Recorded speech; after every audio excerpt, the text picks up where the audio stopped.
Morning students, मैं ममता सिंह, आप लोग की हिंदी टीचर। और आज हम लोग क्लास 10th का स्पर्श का काव्य खंड पढ़ेंगे। चैप्टर 6 विहस विहस मेरे दीपक जल या मधुर मधुर मेरे दीपक जल। ये महादेवी वर्मा द्वारा लिखित काव्य खंड है। इस कविता में उन्होंने ईश्वर के प्रति अपने प्रेम को प्रदर्शित किया है। महादेवी वर्मा को ही आधुनिक मीरा कहा जाता है।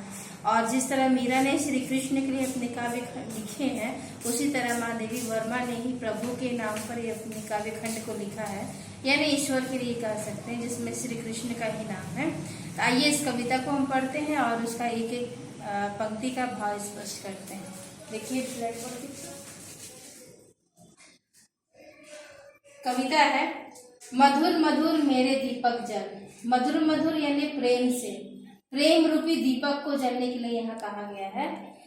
महादेवी वर्मा यहाँ पे कवित्री है, तो कहना चाहती हैं कि मधुर मधुर मेरे दीपक जल, युग युग प्रतिदिन प्रति क्षण प्रति पल, यानी प्रेम रूपी जो मेरा दीपक है मेरे ईश्वर के लिए जलता रहे, युगों युगों तक, प्रतिदिन यानी हर दिन, प्रति क्षण यानी हर पल, प्रति पल जलता ही रहे यह प्रेम रूपी दीपक। प्रियतम का पथ, प्रियतम यानी यहाँ ईश्वर को संबोधित किया गया है।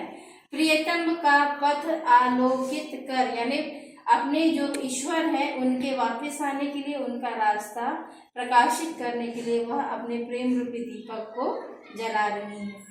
सौरभ फैला विपुल धूप वन, यानी उनका जो प्रेम है वो पूरी पृथ्वी पर, विपुल यानी पूरे लोगों के बीच में धूप बनकर फैला हुआ है।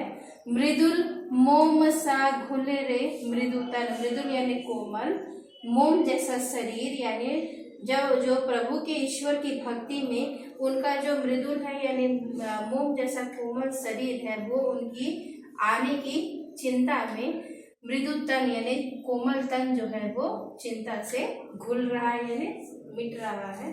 दे प्रकाश का सिंधु अपरिमित, सिंधु का मतलब होता है सागर, और अपरिमित यानी जिसकी कोई सीमा न हो।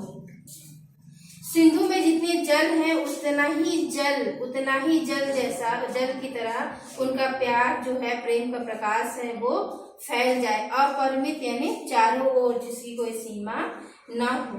तेरे जीवन का अणु गल गल, यानी भगवान के जीवन के लिए उसके शरीर का एक एक अंग गल जाए, मिट जाए प्रभु की प्रतीक्षा में।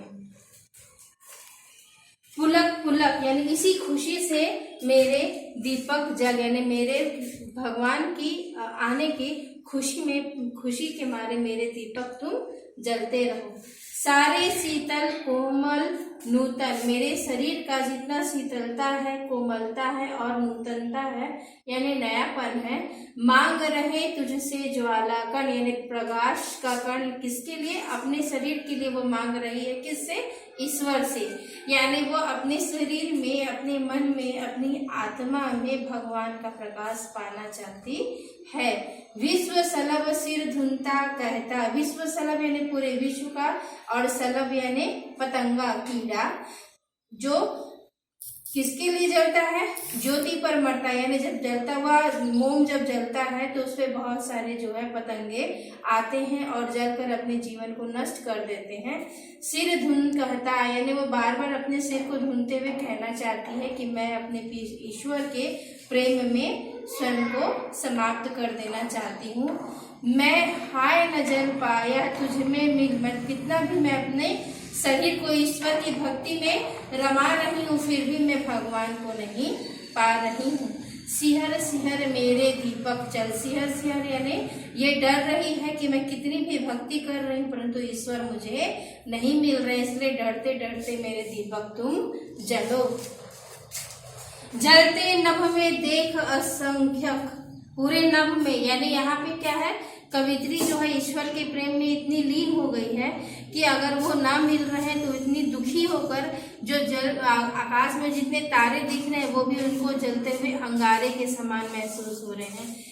स्नेहीन यानी बिना प्यार के नित्य कितने दीपक, यानी आकाश में जितने तारे हैं वो उनको कह रही है कि वो जो तारे भी है वो भी स्नेहीन हो गए, प्रेम से अपूर्ण मेरी तरह हो गए हैं। जल में सागर का उर जलता है, इतना सागर में जल भरा हुआ है लेकिन सागर का हृदय जल रहा है। विद्युत ले घिरता है बादल, बादल इतना ठंडा होता है, बादल पानी से भरा हुआ रहता है लेकिन उसके अंदर में भी क्या होता है, बिजली होती है जिससे उसका हृदय जलते रहता है।